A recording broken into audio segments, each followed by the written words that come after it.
Yo, what is going on, guys? It is Taylor the Fiend back again, and on today's episode, I have a controversial story for you here today titled, Wife Tells Me That My Body Does Not Belong to You, so I showed her that my house doesn't belong to her, and I kicked her out.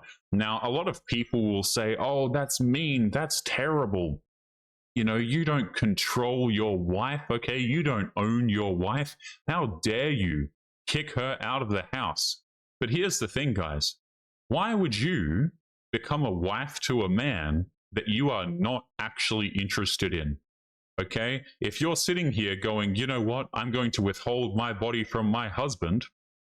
Why did you marry him in the first place? And to be honest, guys, I think this dude is well within his rights to kick this woman out of the household. I guarantee you guys, if the man wasn't providing, she wouldn't be there in the first place either.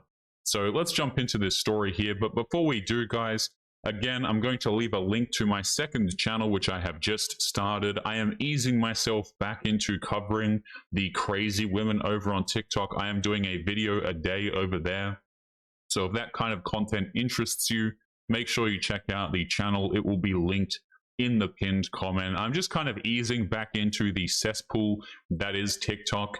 It's been a great break not covering those women, but it's time to return to the complete nonsense. So make sure you go and check that out. Let's jump into this story here. It's a 36-year-old man. A 36-year-old man shares how his wife began weaponizing independence and entitlement in their marriage, leading to a breaking point where she threw boundaries in his face. So he reminded her exactly who built the life she felt so comfortable in. I'm a 36-year-old male and my now ex-wife is 34. We were married for 7 years. We were together for 10. No kids, just a dog and a house that I bought 2 years before I met her. Just by the way, if you're a dude and you own property, okay, women will view you as a retirement plan and they will actively try and get into relationships with you, even if they're not attracted to you whatsoever. And this is why these wives and these girlfriends do it, right? They say, hey, listen, no intimacy for you, right? It's because they're not even attracted to their husbands. They're just with these dudes because those guys are the quote unquote good men, right? Those guys are the men who would be there and provide for her and take care of her and give her a house to live in. And she's essentially, you know, these women are essentially just using men, really. He says, at first, everything was great. She was supportive, she was funny, she was ambitious, and had this energy that made me feel lucky to come home every day. Things started shifting after year 5. She fell deep into the online, quote-unquote, feminine empowerment influencer world. Don't get me wrong, I fully support women having boundaries, independence, and strong values. But the stuff she was consuming daily was less self-respect and more use him until you don't need him anymore. Yeah, this sounds about right. This just sounds like TikTok in a nutshell. So this woman probably installed TikTok on her phone and probably got dating advice from some of the women that I've covered here on this channel before. This is what I'm telling you guys. This absolutely happens. The dating advice for women and the advice to women in general online is so terrible. It is absolutely crazy. There's nothing about self-improvement or making yourself better, right? Or becoming a better girlfriend or a wife for your husband or boyfriend or anything like this. It's always just, what is the maximum we can get out of men with providing minimum in return?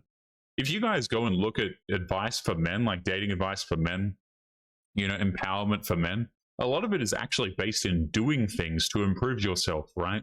Going out there, making more money, going out there, working on your physique, things like this. But for women, it's just use men until you don't need them.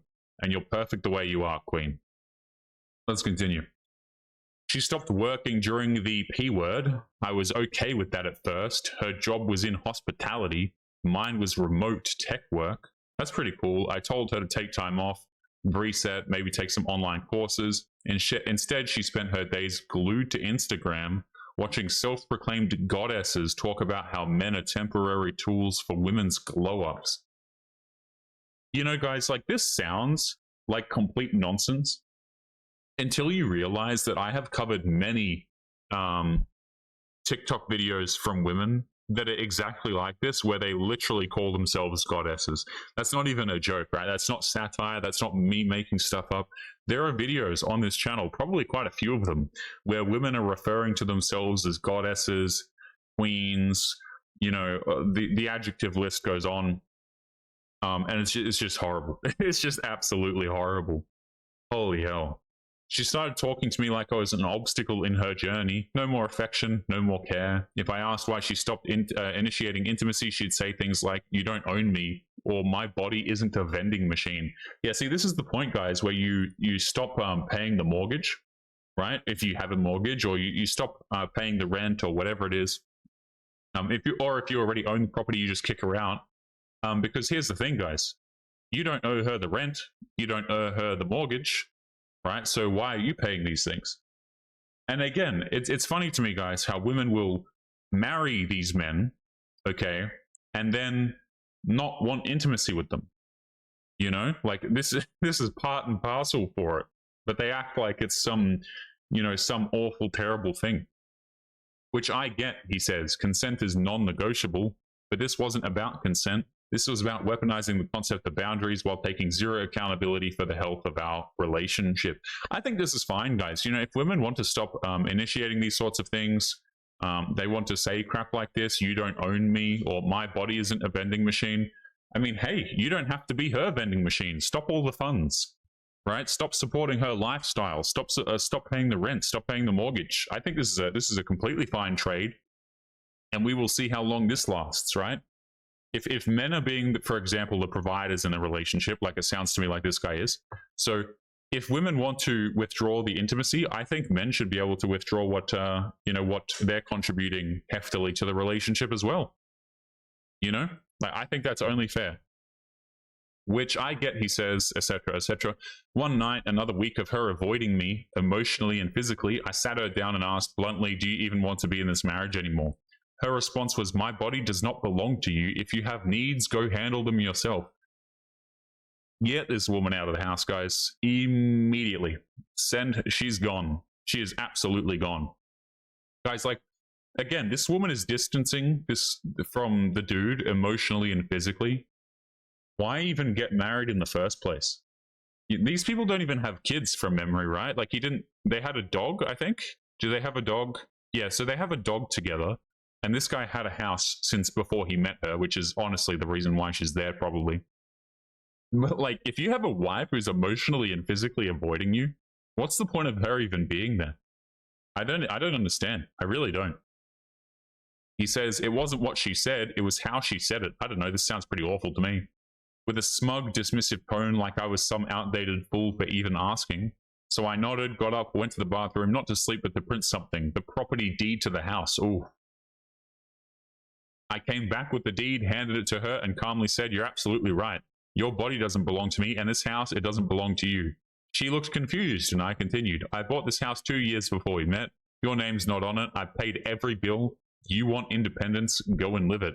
She started yelling, accusing me of being controlling, abusive, petty, said I was punishing her for setting boundaries. By the way, guys, I love how when, like, if something, a woman comes to you and does something, right?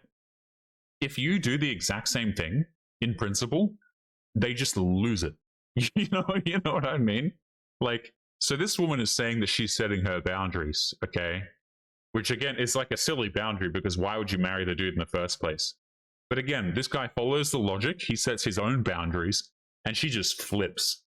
I always find that to be so funny, right? Where the woman will just flip after the man does essentially the same thing. Okay? And again, look, this guy's paying every bill. This is his house. Like, what is she even doing there? Why do you even have this leech in the house? She's not interested in, hell, I hate to use this word, guys, but it's accurate. She's not even interested in you emotionally, let alone physically as well. What is the point of even having this woman here?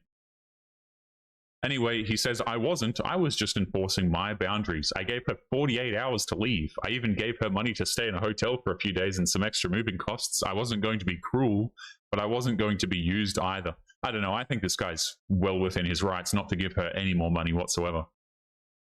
She told everyone that I kicked her out for not hooking up with him, trying to paint me as some coercive monster.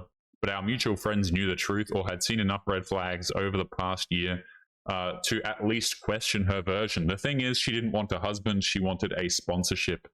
She wanted to live rent-free in a house that she didn't contribute to, shut down every emotional or physical need that I had, and then act shocked when I decided that I was done. She wanted freedom without consequences, autonomy without responsibility. Okay, and here's the thing, right, is again, if you have to convince your wife or girlfriend to have intimacy with you, she's just not interested in you. And like, why would you be with someone who is not interested in you? Makes zero sense to me. This was 10 months ago, he says, divorced finalized recently, and since then I have renovated the house, so she'd be pissed about that. Started dating again casually, and most importantly, I feel at peace. No more walking on eggshells, no more guilt tripping disguised as quote unquote empowerment. I'm not looking to own anyone, I never was, but I'm not going to be made to feel guilty for expecting mutual effort, respect, and connection in a marriage that I built from the ground up. I totally understand where this guy is coming from, guys. I really do. You know, these women will try and pull like the oppressive card, like you're being controlling. But the thing is, the point is the men don't want to control you. They don't want to coerce you into these things, right? They would rather have somebody who's actually interested in them, right? Emotionally and physically. They would actually rather a woman who is interested in them. And I don't think that men are at fault for this, right? I think that what is the point of having a marriage with someone who is not even interested in you in the first place? But hey, at least she's strong and independent now. You know, she's independent and she can go and pay her own bills. We'll see how she does with that. But guys, we're going to be leaving today's episode there. Don't forget to leave your thoughts and your comments. Again, going to leave a link to the second channel in the pinned comment. Make sure you go and check it out. Make sure you guys take care of yourselves, and I'll be seeing you all in the next episode. Peace.